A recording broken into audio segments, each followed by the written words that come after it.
Hello, everyone. I hope that you are all doing well. Hopefully, in the midst of all of this craziness, you were able to have somewhat of a spring break. Today is the first rainy day in quite some time, so I do hope that you guys had the opportunity to enjoy the sunshine. Before I jump in terms of content for this week, just want to make sure that we catch up with a couple of things due to all of the change in the news and all of the change that's going on in our world right now. First and foremost, I care more about each of you personally and health wise than I do about your grades in this class.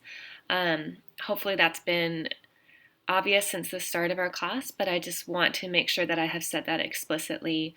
This is a time that is really unprecedented in education. It brings up a lot of challenges, particularly in how we deliver instruction. And even though our course is already 100% online and is therefore not really impacted, I did want to make sure that I touched base with you guys and addressed some of the recent news that's going on.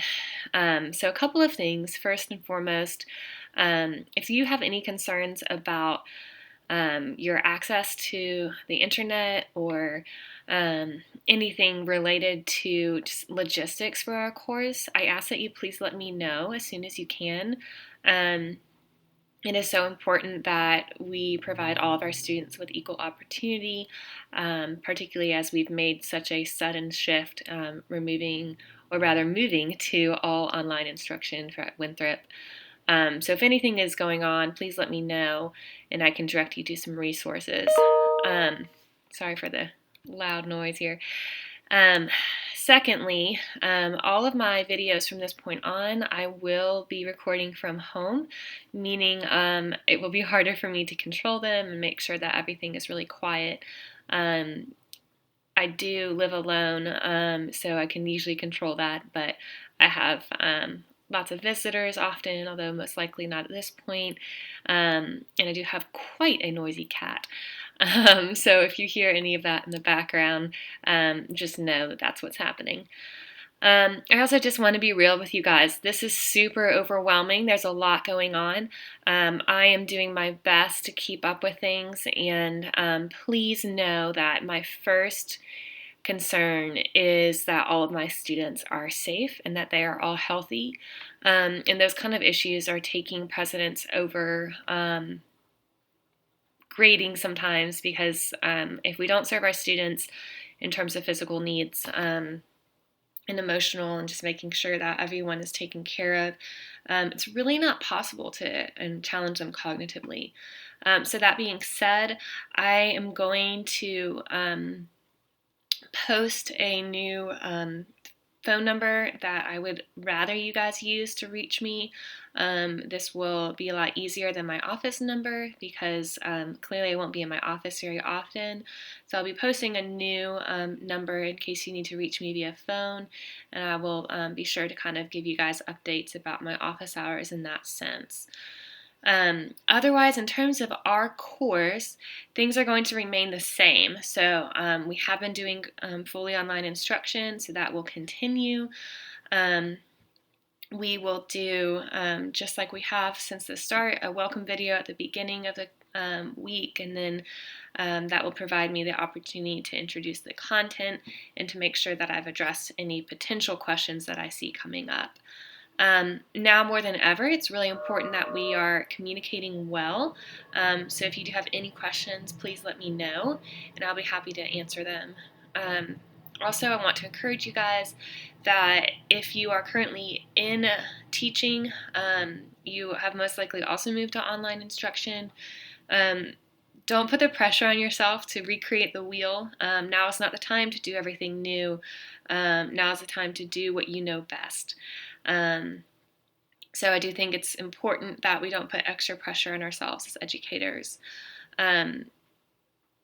All of our students, we don't know necessarily what they went home to right now.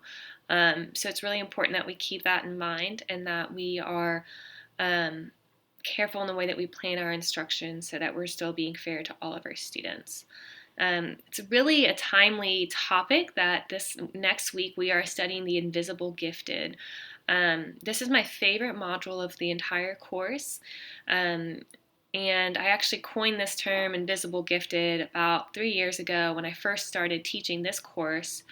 And I wanted my students to recognize that there are so many students who are gifted that are just not seen. So when I speak of the invisible gifted, oftentimes that means students from underrepresented populations. That often means students who are living in poverty, culturally and linguistically diverse students. When most of us hear the term gifted, we immediately have an image in our mind of who that child is and what that child looks like. And it's so important that we address that. So when we think about the invisible gifted, really the main purpose of this module is to hit you hard with some facts about underrepresentation and gifted ed.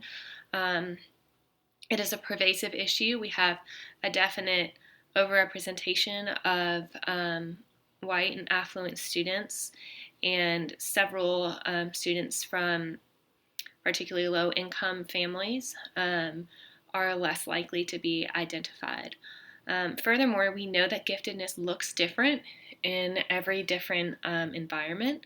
So the classic example that I've given you before is memory can manifest as knowing all the state capitals, but it can also manifest as being able to recite rap lyrics. Both of those have the same underlying knowledge, and that is a really high memory capacity. So particularly in this time of a lot of unknown in our world and a lot of students who are learning from home, we have to realize that learning from home will look different for every single student. So I want you to keep those issues in mind as we explore this content. So this week you are starting your next case study. This case study is actually based on one of my best friends, and she was in the doctoral program with me studying gifted education, and she was a first-generation college student and then a graduate student, and just had a great passion for working with students who were unfortunately living in kind of a more impoverished background. She did a lot of her internship experiences at a local Title I school.